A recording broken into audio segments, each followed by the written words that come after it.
नमस्कार, मैं हूं श्रद्धा। आप देख रहे न्यूज 18 मध्य प्रदेश छत्तीसगढ़। बुलेटिन की शुरुआत करेंगे दनादन अंदाज में। गुना में कांग्रेस महासचिव दिग्विजय सिंह और पूर्व सांसद ज्योतिरादित्य सिंधिया के बीच मुलाकात हुई। दोनों ने एक दूसरे को माला पहनाकर स्वागत किया और गर्मजोशी दिखाई। पहले चर्चा थी कि दोनों नेताओं के बीच बंद कमरे में मुलाकात होगी, लेकिन अकेले में कोई चर्चा नहीं हुई। दोनों नेता सबके सामने एक दूसरे से मिले। वहीं ज्योतिरादित्य सिंधिया ने कहा कि आज मुलाकात नहीं हुई तो दिल्ली में होगी मुलाकात। पीसीसी चीफ और राज्यसभा भेजे जाने की अटकलों पर ज्योतिरादित्य सिंधिया बोले, मैं धन्यवाद सबको देता हूं, मैं जनसेवक हूं। एमपी में 2 महीने बाद राज्यसभा की 3 सीटें खाली हो रही हैं। अभी बीजेपी के पास 2 और 1 कांग्रेस के पास है, लेकिन प्रदेश में बदले सत्ता के समीकरण के बाद कांग्रेस को 2 और बीजेपी को 1 सीट मिलना तय है। इन 2 सीटों के लिए दिग्विजय और सिंधिया दोनों दावेदार हैं। दिग्विजय सिंधिया की आज मुलाकात को इससे जोड़कर भी देखा जा रहा है।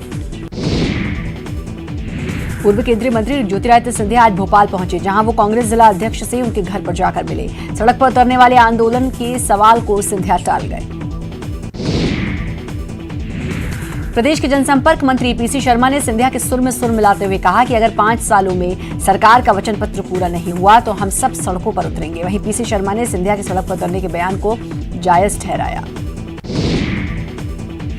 कांग्रेस महासचिव दिग्विजय सिंह ने पीएम मोदी को राम मंदिर ट्रस्ट को लेकर पत्र लिखा है। दिग्विजय ने ट्रस्ट के गठन को लेकर सवाल उठाए। दिग्विजय सिंह ने कहा कि मंदिर के लिए पहले हो चुका है रामालय ट्रस्ट का गठन, इसलिए अलग से ट्रस्ट बनाने की कोई जरूरत नहीं।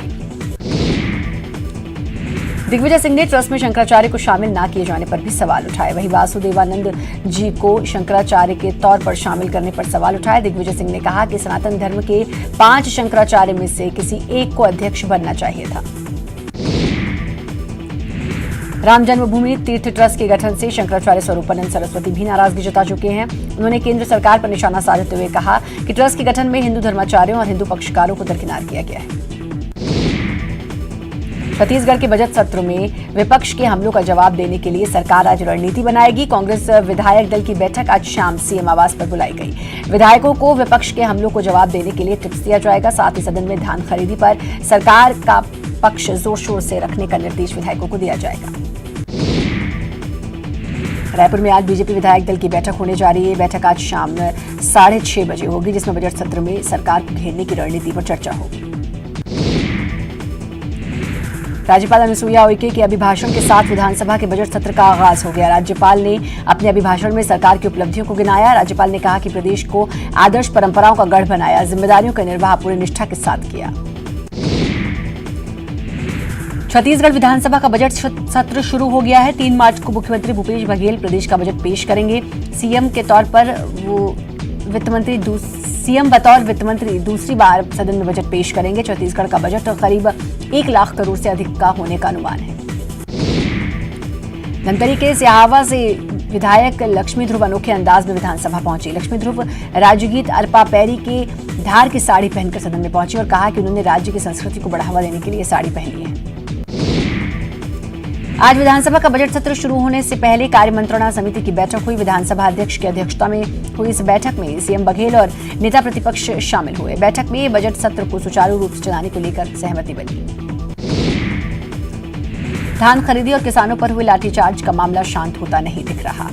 लाठीचार्ज और धान नहीं बेच पाने से किसानों का आक्रोश लगातार बढ़ता जा रहा है। केशकाल में 18 फरवरी को हुए लाठीचार्ज की घटना के बाद एक बार फिर किसानों ने आंदोलन का आगाज कर दिया। फरसगांव के अस्पताल मैदान में हजारों किसानों ने 1 दिवसीय धरना दिया। केशकाल में हुए लाठीचार्ज के मुद्दे ने विपक्ष को बैठे बिठाए मुद्दा दे दिया। ऐसे में बजट सत्र में हंगामा होना तय है, लेकिन सदन के बाहर भी नेताओं की जुबानी जंग अब शुरू हो गई है। पीसीसी अध्यक्ष मोहन मरकाम ने कहा कि 15 साल के कार्यकाल में बीजेपी ने किसानों को ठगा है। डिंडौरी में मुख्यमंत्री कमलनाथ शबरी जयंती के मौके पर आदिवासी सम्मेलन में शामिल हुए। माता शबरी जयंती के मौके पर विशाल सम्मेलन का आयोजन किया गया। सम्मेलन में सीएम का जोरदार स्वागत हुआ। वहीं सीएम ने आदिवासी बैगा मुकुट और बैंगनी जैकेट में तीर भी चलाया। इस मौके पर सीएम ने करोड़ों की विकास योजनाओं की सौगात दी। गुना के मकसूदनगढ़ में आज शबरी जयंती के मौके पर मंत्री जयवर्धन सिंह अलग ही रंग में रंगे नजर आए। मंत्री जयवर्धन कार्यक्रम के दौरान न सिर्फ आदिवासियों के साथ झूमे, बल्कि आदिवासियों के पारंपरिक नृत्य गरबा में भी शिरकत किया। जगदलपुर में बस्तर के टिकरा लोहगा में हाईटेंशन तार की चपेट में आने से 4 साल की मासूम की मौत हो गई। बच्ची अपने दादा के साथ बकरी चराने गई थी, तभी वो तार की चपेट में आ गई। तार को ठीक से नहीं बांधा गया, जिससे यह हादसा हो गया। घटना के बाद से ग्रामीणों में गुस्सा है। कटनी में विजयरावगढ़ के सलैया में शिवलिंग विसर्जन जुलूस हर्ष फायरिंग का वीडियो सोशल मीडिया पर वायरल हो रहा है। महाशिवरात्रि के दिन शिवलिंग विसर्जन के दिन हवाई फायरिंग की गई थी। जबलपुर में मजदूरों से भरी पिकअप गाड़ी पलट गई, जिससे करीब 40 लोग घायल हो गए। घायलों में एक बच्ची समेत कई महिलाएं शामिल हैं। बताया जा रहा है कि गाड़ी में करीब 60 लोग सवार थे और ओवरलोड होने से यह हादसा हुआ। यह हादसा चरगवा थाना क्षेत्र के कमतिया घाट की घटना है। छत्तीसगढ़ के कई जिलों में बारिश के साथ ओले गिरने की संभावना है। बिलासपुर संभाग को लेकर मौसम विभाग ने ऑरेंज अलर्ट जारी किया है। बिलासपुर, मुंगेली, रायगढ़, जांजगीर में बारिश की संभावना जताई जा रही है। छत्तीसगढ़ के कई जिलों में बारिश हो रही है। इस कड़ी में आज राजधानी रायपुर में भी सुबह से ही बारिश हुई। पिछले 2 दिनों से प्रदेश में कई जिलों में बारिश हो रही है। कई जगहों पर ओले भी गिरे हैं, जिससे फसलों को नुकसान हुआ है। मौसम विभाग ने ऑरेंज अलर्ट जारी किया है। दुर्ग में भी आज सुबह से बारिश देखने को मिली। 1 घंटे की तेज बारिश ने जनजीवन अस्त व्यस्त कर दिया और बारिश के साथ एक बार फिर ठंड लौट आई है। तापमान में भी गिरावट देखने को मिल रही है। वहीं किसानों को फसल की खराब होने की चिंता सता रही है।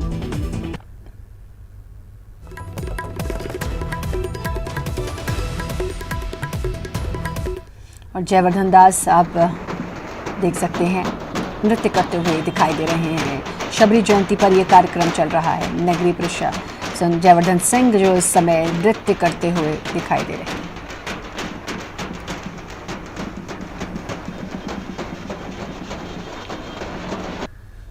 मुंगेली में एक बार फिर बिना मौसम बारिश हुई, जिसके बाद मौसम में बदलाव नजर आ रहा है। तापमान गिरने से एक बार फिर ठंड बढ़ गई है।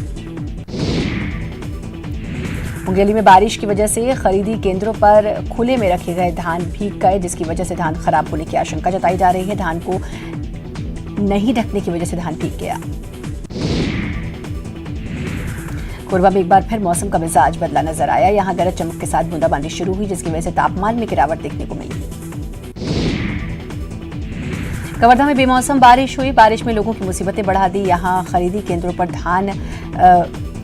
धान भीग गया और बदइंतजामी की वजह से बारिश का पानी खरीदी केंद्रों में घुस गया। भिलाई शहर के लोगों को आज पानी की समस्या का सामना करना पड़ रहा है। दरअसल इंटरकनेक्शन का काम किया जा रहा है, जिसकी वजह से 3 दिनों तक शहर में पानी की सप्लाई बाधित रहेगी। बिलासपुर जिले के धान खरीदी केंद्रों में खुले आसमान के नीचे पड़े करोड़ों रुपए के धान अचानक बारिश और ओलावृष्टि होने से भीग गए। मोक्का धान उपार्जन केंद्र में 1,60,000 क्विंटल धान खुले में रखा हुआ था, जो बारिश में भीग गया। अब उसमें अंकुरण का अंदेशा जताया जा रहा है। उठान नहीं होने से धान खरीदी केंद्र में ही पड़े हैं। नहीं पानी की निकासी होने से धान की बोरियां पानी में डूबी हुई हैं।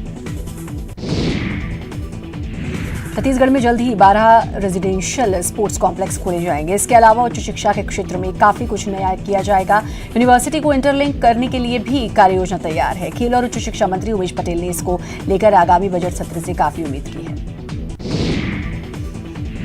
बिलासपुर रेलवे स्टेशन पर जल्दी प्रीपेड बूथ की शुरुआत होगी। इसके अलावा सीसीटीवी की संख्या बढ़ाई जाएगी। साथ ही सुरक्षा के मद्देनजर दूसरी व्यवस्था को दुरुस्त कर लिया जाएगा। रायपुर में सीआरपीएफ के डिप्टी कमांडेंट की पत्नी ने जहर खाकर आत्महत्या कर ली। डिप्टी कमांडेंट देवनाथ सोमकुंवर की पत्नी ने 9 फरवरी को घर में ही जहर खाया और उसके बाद उन्हें भीमराव अंबेडकर अस्पताल में भर्ती कराया गया, जहां इलाज के दौरान उनकी मौत हो गई। धार के धामनोद इलाके में एक कॉटन फैक्ट्री में भीषण आग लग गई। फैक्ट्री में रुई की गट्ठर होने के चलते पल भर में ही आग ने भयानक रूप ले लिया। आग में लाखों का माल जलकर खाक हो गया। दमकल कर्मियों ने आग पर काबू पाया। आग लगने के कारणों का अभी तक खुलासा नहीं हुआ है। मध्य प्रदेश के मंत्री कमलेश्वर पटेल ने किसानों को मदद का भरोसा दिलाया। उन्होंने कहा कि ओलावृष्टि से फसलों को हुए नुकसान पर सरकार गंभीर है। जल्द ही सर्वे कराया जाएगा। कलेक्टर को सर्वे करने के निर्देश दिए गए हैं। बीजेपी के नए प्रदेश अध्यक्ष वीडी शर्मा आज अचानक प्रदेश के पूर्व सीएम शिवराज सिंह चौहान से मिलने उनके बंगले पर पहुंचे। प्रदेश अध्यक्ष का कार्यभार संभालने के बाद वीडी शर्मा ने की ये शिवराज सिंह चौहान से पहली मुलाकात है। दोनों के बीच संगठन के विस्तार सहित कई मुद्दों पर चर्चा हुई। प्रदेश के जनसंपर्क मंत्री पीसी शर्मा ने सिंधिया के सुर में सुर मिलाते हुए कहा कि अगर 5 सालों में सरकार का वचन पत्र पूरा नहीं हुआ तो हम सब सड़कों पर उतरेंगे। वहीं पीसी शर्मा ने सिंधिया के सड़क पर उतरने के बयान को जायज ठहराया। वक्त ब्रेक का जल्द हासिल।